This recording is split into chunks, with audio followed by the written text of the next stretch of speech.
the second half? Okay, so yeah, we define this map, and we want to show that it's an isomorphism which reduces to showing it on indecomposables. So we need to work out what these TIs look like mod decomposables. And for this, we use some tricks with the logarithm and use that we're working over a torsion-free ring. So how did we define these TIs? So let me just let F be this F universal for now. These were the sort of p-typical coefficients of this F to F gamma. And I can look at the logarithms of these. And I have a commutative diagram like this. Okay, and let me call the coefficients of the logarithm here to be the MIs. Okay, it's a two typical formal group law, so the coefficients are always of this form. And the coefficients of the logarithm of this are just gamma applied to that because we obtain this formal group law by applying gamma to this one. Okay, and this gives me a commutative diagram of formal group laws, which I can now expand. So this is the composite of this with this, which says that I have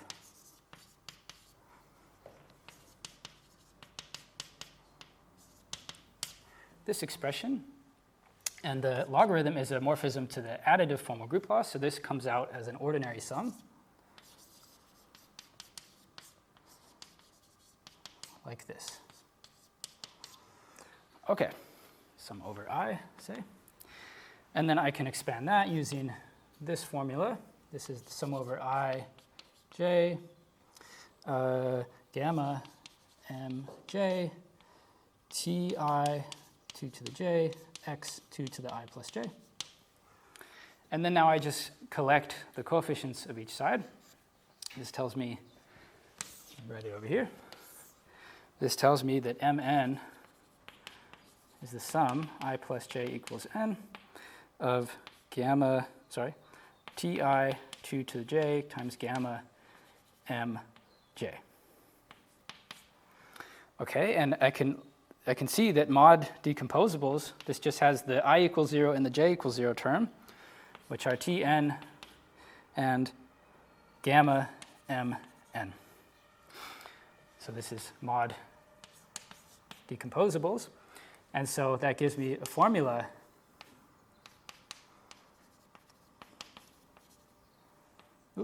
minus gamma mn for Tn and Q.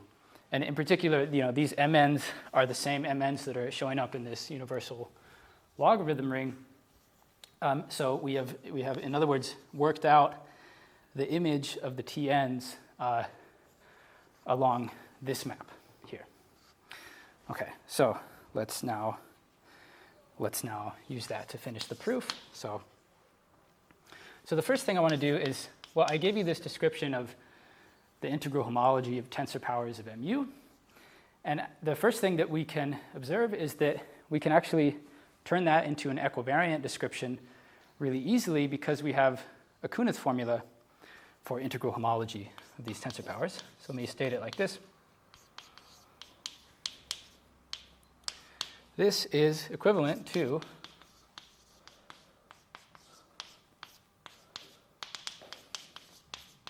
the following.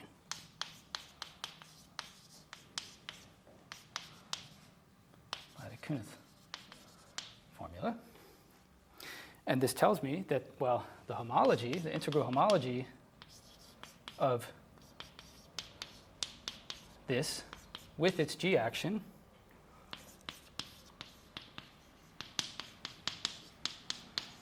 is the thing we want. So in other words, the sort of theorem we're trying to prove is really easy for integral homology because then it somehow just is the Kuhneth formula, and I'm just somehow moving the norm past the homology. And that actually works because of this isomorphism here. It doesn't, on the other hand, work for pi star because although it is true that pi star of a tensor power is abstractly isomorphic to the tensor power of pi star, it is not via the map furnished by pi star being Lax-monoidal. And so it's not going to be equivariantly true in particular, and this one is, however. Okay, so this is straightforward. And now I'm going to write these short exact sequences down, and we will stitch these facts together. So let me let QH be this Q of the homology. So I have this short exact sequence. And I can start identifying some pieces. So first of all, we know what this is. This is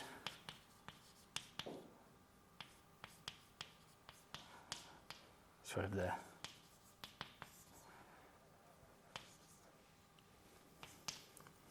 induced sign representation on this class Mi, which I can also view as Z adjoin a primitive 2 to the nth root of unity, because the 2 to the n minus 1 power of that is minus 1.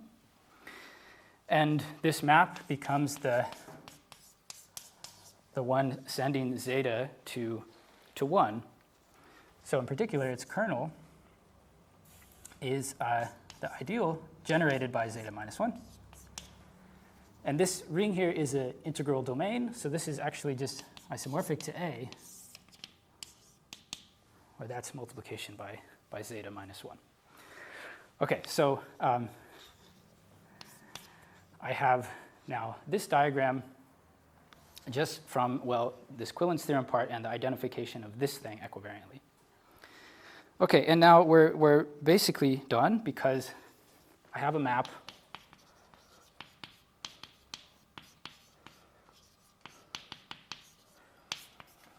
into that, which I would like to be an isomorphism.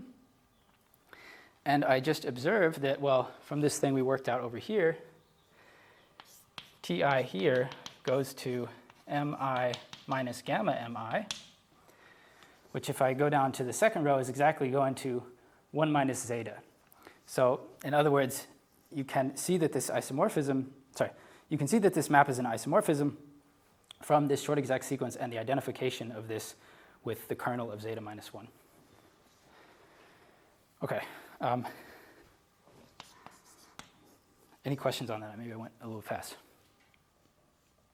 I have a question. So Yeah. Here you map from this norm of Z to pi star norm Yeah. by choosing some elements. Yeah. On the other hand, as you said, like symmetric modality, blah, you also have a ring map. Yeah. Which elements does that correspond to? Because by adjunction, that map is also given by choosing some stuff. Yeah, right, exactly. The point is, though, those TIs don't live in pi star of BPR. They live in pi star of smash powers of BPR. So they're not like, it's not like I took VIs in the homotopy of BP and took tensor powers of the polynomial algebra on VIs. I chose polynomial generators that only live over the tensor powers. So they're not in the image of the like Kunith map.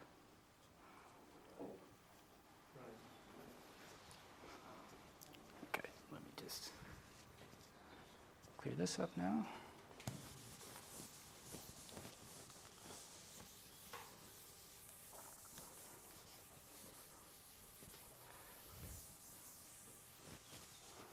Okay, so yeah, I think without knowing too much about how the proof of this group action theorem for Morava E theories goes, I think this one is in any case easier, and but also somehow perhaps in the same spirit. I mean, using this like logarithm trick is somehow kind of this mixed characteristic type argument where you work with, well, a ring over which you have logarithms. So in particular over these torsion-free rings. Okay, now let me make some definitions. We can now start to define these connective models that I mentioned last week. So first some notation. I'm going to use this BP upper G to denote the norms of BPR. And we just described this as a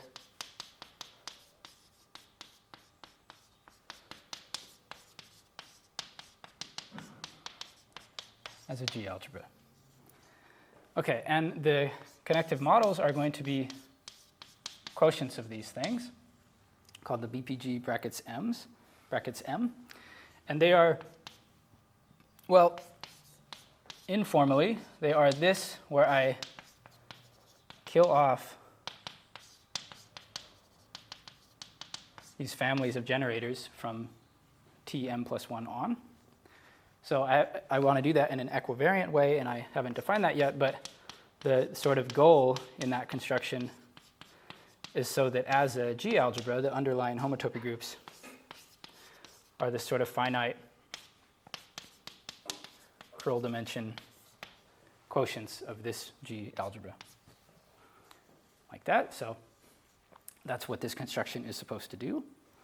So how do I do that construction? So first of all, I want to avoid using that BPG is an E1 ring and sort of use that MU is an E1 ring, which we at least already claimed, but doesn't in any case rely on any kind of calculations. Okay, so I can define what this quotient means for MUG first, and then the BPG thing is just tensored from that.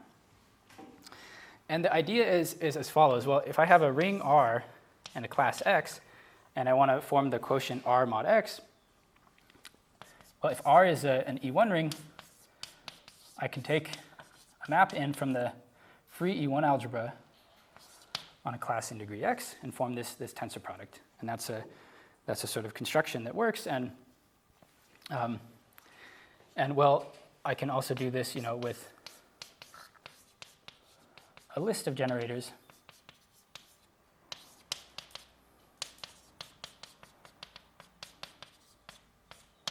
And the goal is to do something like that, but in a way that sort of maybe remembers a group action on the generators. Okay, and well, I mean, we already sort of discussed that, I mean,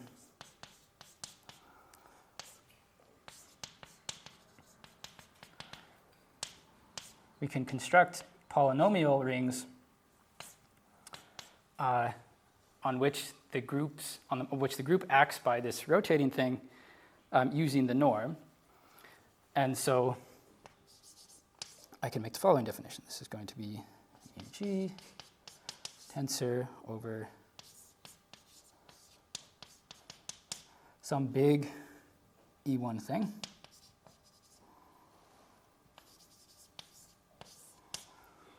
Where what I mean by this S adjoin G dot Ti is the same thing we mean, in algebra. It's the norm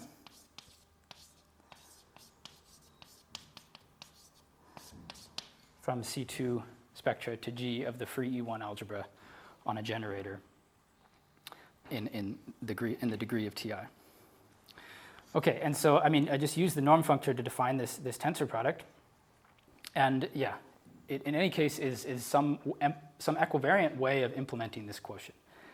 So if you forget down to the trivial group, this S adjoin G dot Ti is just like a list of polynomial generators like this. And so it's just recovering this construction, but it's somehow remembering that the group acts non-trivially on the polynomial generators. Okay. BPG single bracket M is at best an E1 algebra. It's not non-learned. It is not even a priori a ring spectrum. No, I mean, so there's an E1 map.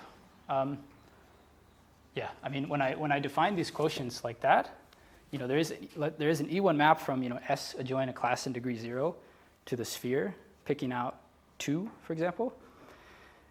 And you use that to define this, but it doesn't give an E1 structure on S mod 2.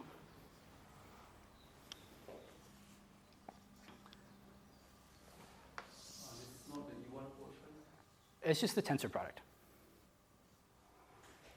of modules.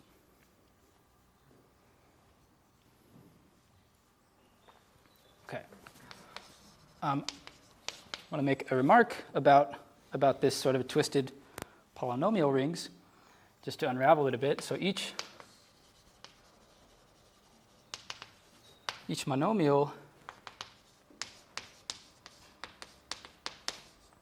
in this polynomial ring with stabilizer some subgroup H appears in this spherical version as the following equivariant summand.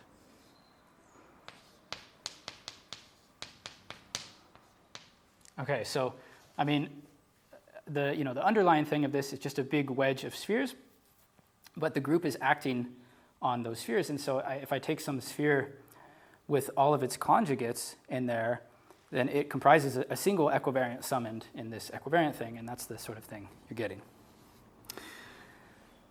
Okay, so now we can define these connective models. So let me do that now. So first of all, this sort of lowercase e thing is exactly just this BPGM. And of course, the EO thing is the genuine fixed points of that.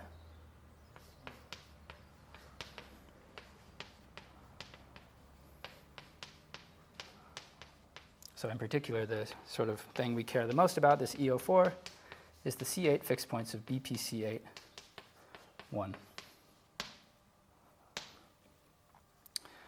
Okay, and let me state a theorem which we won't use, but maybe justifies a bit of the framing that I chose for all of this. So it's a theorem of Baudry, Hill, Xi, Zheng, and they say there's a map, at least of E0 algebras, so a unital map,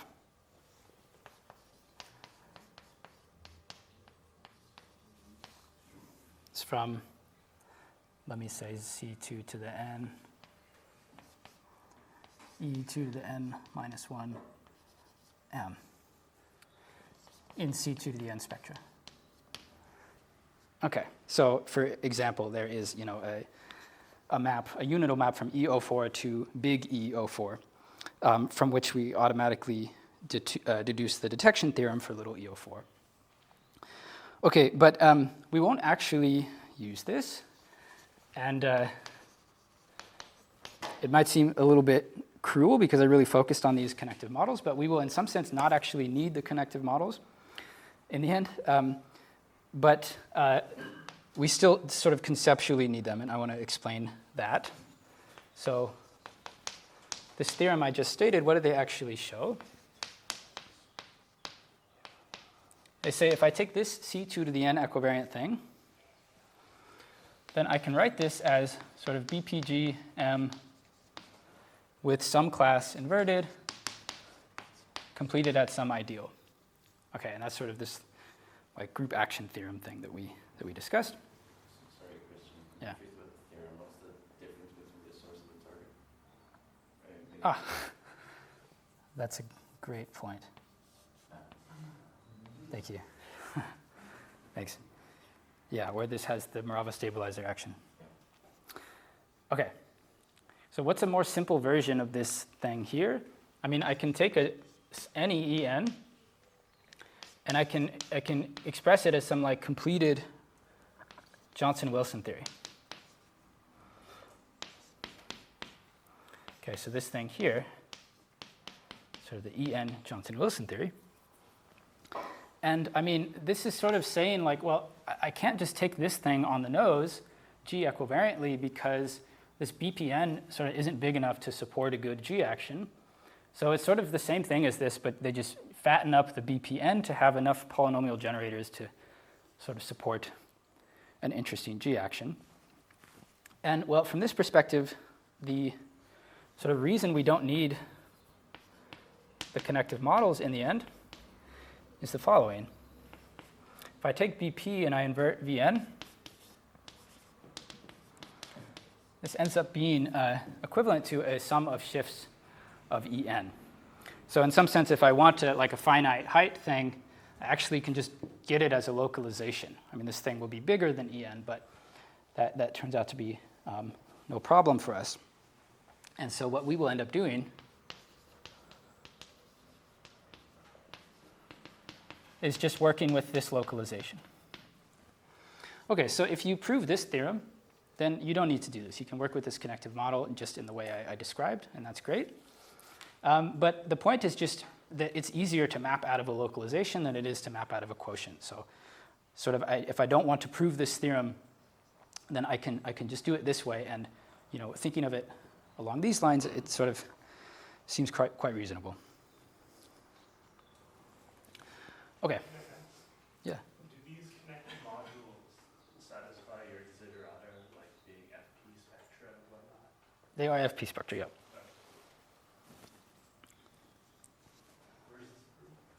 It's a paper that Mike and I wrote like about a year ago. Yeah.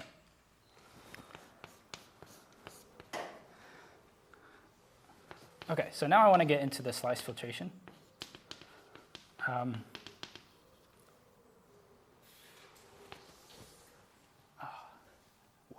time's flying. Okay. All right. Let's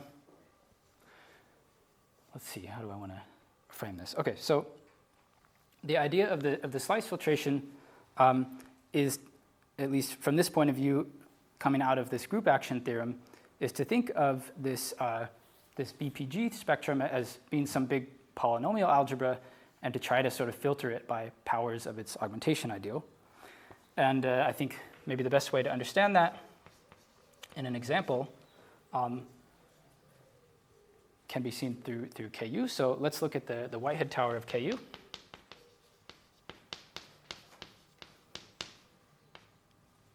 Okay, and we know that Ku is polynomial on a degree 2 class.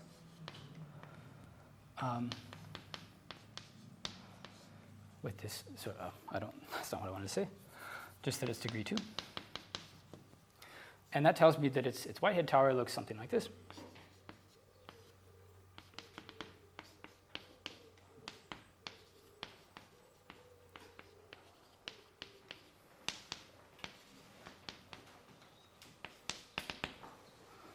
Okay.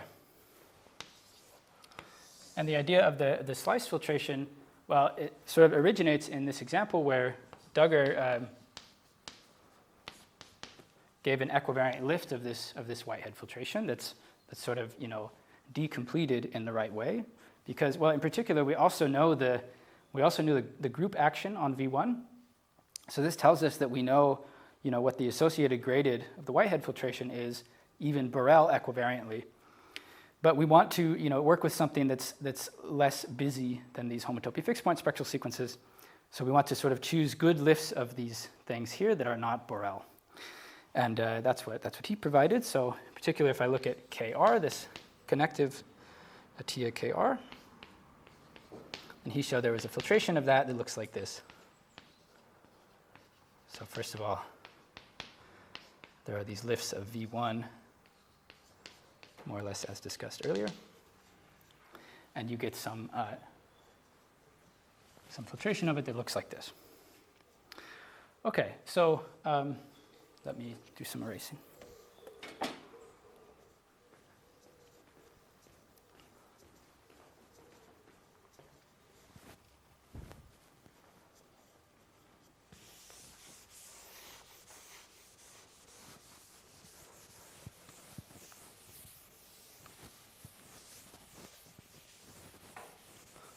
Yeah, so in particular, this Z underline thing is not a Borel spectrum, and somehow this tower here gives rise to a better spectral sequence than the homotopy fixed point spectral sequence.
so,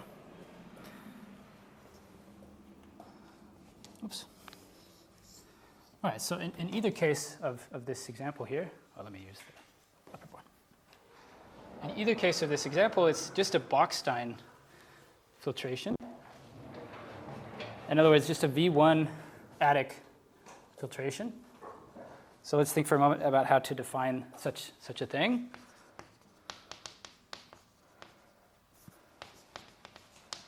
Bockstein filtration. So, well, I want to take some E1 ring R and implement the following filtered spectrum.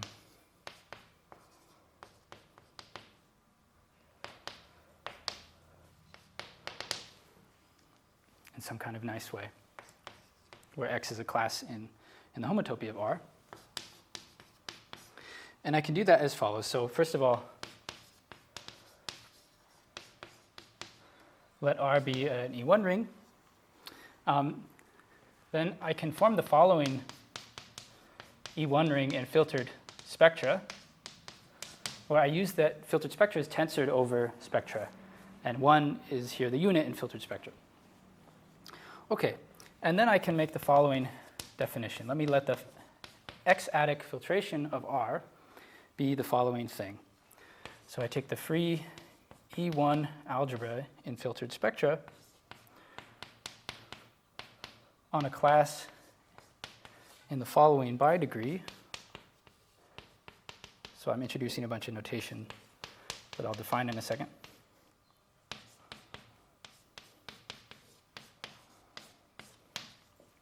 Okay, so I have these bi-graded spheres, and I'm doing the E1 grading on filtered spectra in this just for simplicity.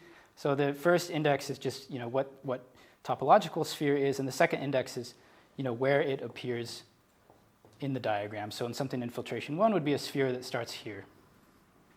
Okay, and I make the filtration of this guy the same as the degree of X so that it looks like a Whitehead filtration rather than just putting things in degree 1, which you certainly also could do. Okay, the map here sends the generator here to the class in this filtered spectrum given by the class X in R.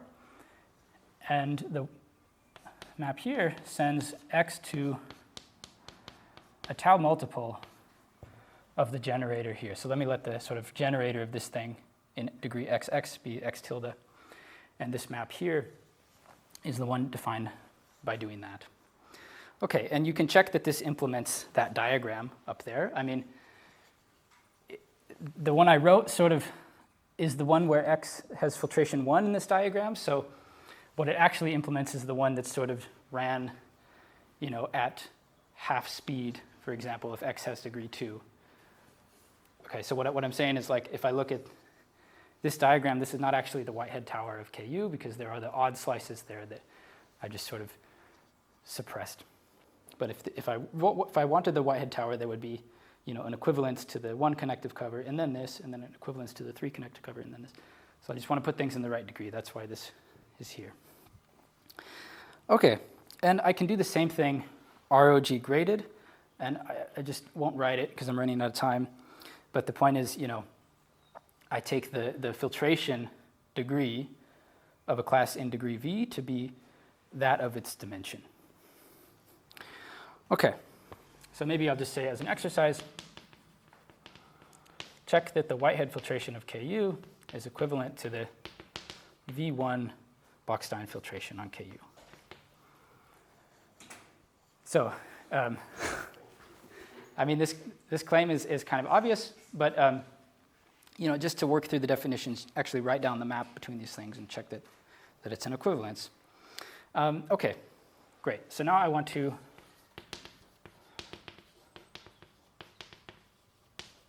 build on this idea to define the slice filtration for BPG. And the idea is that, well, we calculated its underlying homotopy groups with the G algebra structure. So again, we sort of know what its underlying Whitehead tower looks like, and we even know what the G action is on all of the slices in that tower, on the associated graded.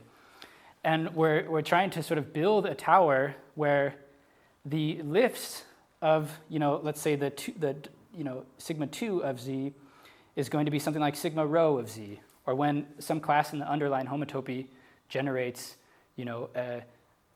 a summand with stabilizer H, then I should see that sphere and its conjugates lift to an induced sphere, and so on. Okay, so it's essentially the things appearing in these S adjoin G.Ti algebras. Okay. So let me make some definitions. So we had these generators Ti in the C2 equivariant homotopy of BPG. And that defines for me Ti adic filtrations on the C2 restriction of BPG. And I want to sort of use the norm to define like G.Ti adic filtrations of this.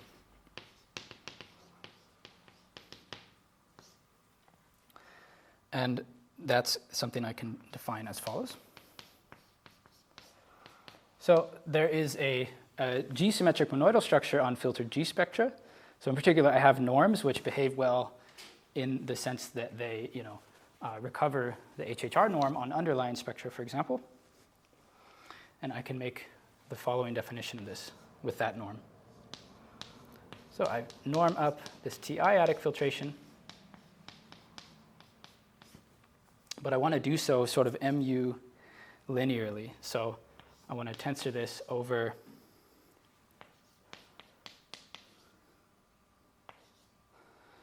the norm of the restriction of the norm of mu with the norm of mu. Okay, sorry, I'm not sure if that's legible. Let me write it in a different way where it's definitely more legible and more conceptual as well. All I'm really saying is that since MUG is a GE infinity ring, this one tensor MUG is a GE infinity ring in filtered G spectra. And so it has a category of modules in that category, which is G-symmetric monoidal. And I just want to take the norm in that category. So let me write this in another way. It is the norm, one tensor MUG linearly from C2 to G of this Ti adic filtration.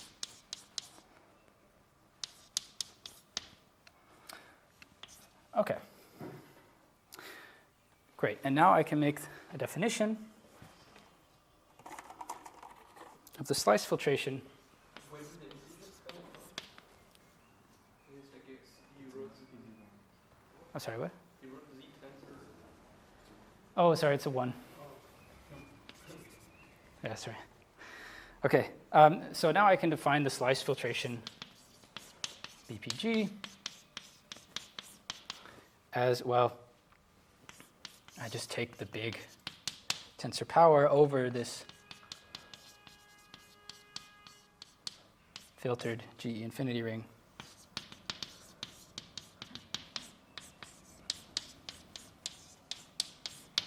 Okay, but I mean, it's nothing but the sort of filtration of this polynomial thing by its augmentation ideal, but sort of recorded with all of the correct group actions. Okay, so that's going to be my definition of the slice filtration of that for now. And let me just say as a remark that you can work out a formula for the associated graded immediately using the fact that this functor commutes with tensor products, norms, blah, blah, blah. And this will look like the following.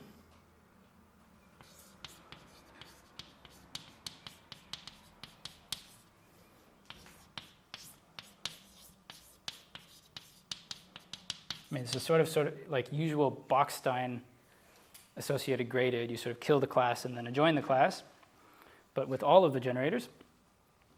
And the theorem, the slice theorem of HHR, is that this is Z underline. Okay, so that's sort of like, maybe you think about this case as well, where this associated graded with Z underline adjoin V1 bar. And that's sort of what they're after here. And this description here comes for free formally. This is the part that's really, really not formal. But once you have it, then yeah, computing this associated graded sort of comes down to computing the homology of representation spheres that are appearing here over this Z underline thing.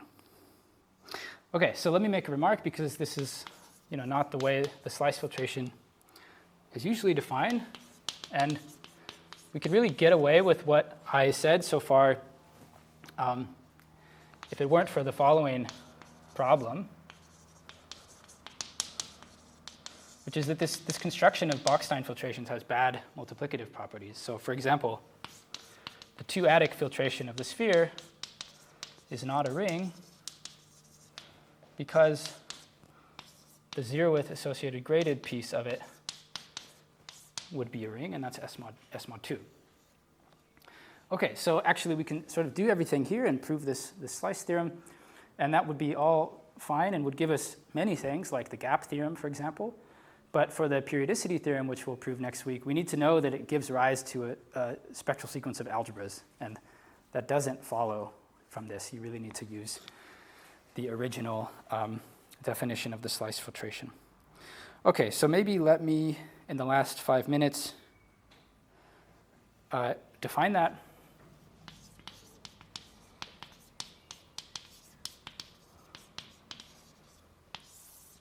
Say following Voevodsky, HHR, Ullmann. Okay. And yeah, the idea is to, to take a different approach where you say, all right, in the Whitehead filtration, I sort of generated each of these connective categories by choosing the appropriate dimension spheres. And my sort of intention here was to kind of do the same thing, but to choose the appropriate dimension induced representation spheres. And so I can sort of turn that on its head and define a filtration that will give rise to this in the following way. So let me introduce some notation. Let's suppose we have a stable infinity category, presentable, and let's let an object X be in it, and this notation means the subcategory generated by X under colimits and extensions. Okay. I'm going to say G spectrum is slice greater than or equal to n if X is in basically the category generated by all of the induced representation spheres of underlying dimension greater than n. Okay, and I can say a spectrum is slice less than or equal to n if it's in the sort of the right orthogonal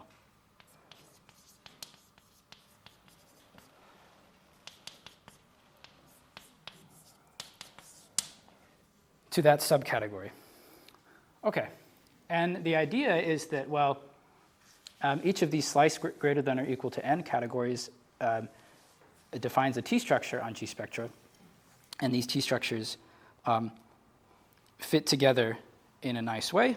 So let me finish with the following, and then since I'm running out of time, I will very briefly next week at the beginning tell you why this definition of the slice filtration coincides with the one I'm giving here. That's actually really not hard, but the upshot is that this definition over here makes everything clearly monoidal. Okay, so let's fix I a symmetric monoidal poset, and C a presentably symmetric monoidal stable infinity category. I'm going to define an I-indexed slice filtration on C consists of,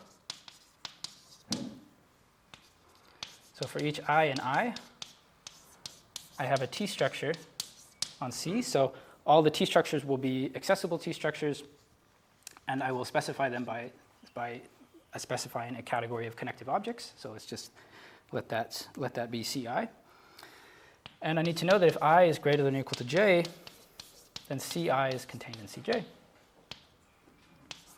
The unit is in C0, and Ci tensor Cj is contained in Ci plus j. Okay, and the proposition part of this is that there exists a T structure on the functor category, I op to C, compatible with Day convolution, such that if I take the connective cover with respect to this T structure of some filtered object x, and I evaluate it at little I get the cover of x evaluated at little I with respect to the ith T structure on C. Okay, so it's sort of pointwise taking the connective cover in the ith spot. Okay, and there are appropriate G-symmetric monoidal versions of this proposition and definition, which I won't state. Okay, let me finish with the definition.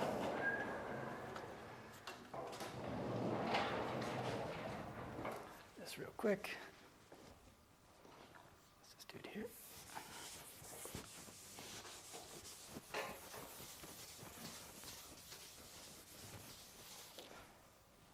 Okay. So, definition. Well, first of all,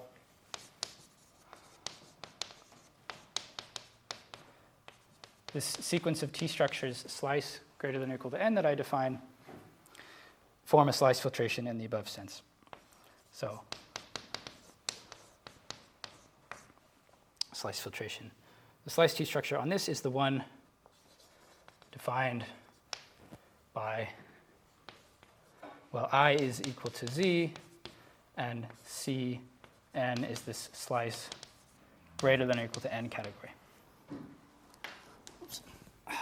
Okay, and then the slice filtration of a G spectrum is the following composition. I take the constant diagram at a G spectrum. That's a functor that's, well, in particular, lax symmetric monoidal. And then I take the connective cover in this T structure. And the upshot is that this is lax monoidal, even lax G-symmetric monoidal in the appropriate sense. And so if I plug in, a GE infinity ring to this, I get a GE infinity ring in filtered G spectra. Okay, let me stop there and just say, yeah, okay, this is sort of the original definition of the slice filtration, reworked a bit. And yeah, well, it's manifestly multiplicative, and it's not hard to show that it coincides with this one, but I will do that next week. Okay, stop it there.